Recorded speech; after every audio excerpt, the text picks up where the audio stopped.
we have done a lot of improvements in this window. Because before we only have the SVG, now we can also have HTML generation.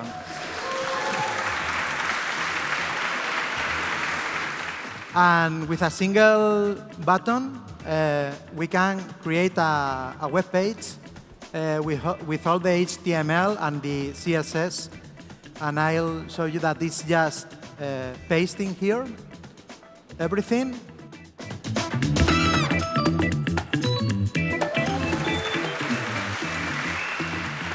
We are using the grid that Clara defined.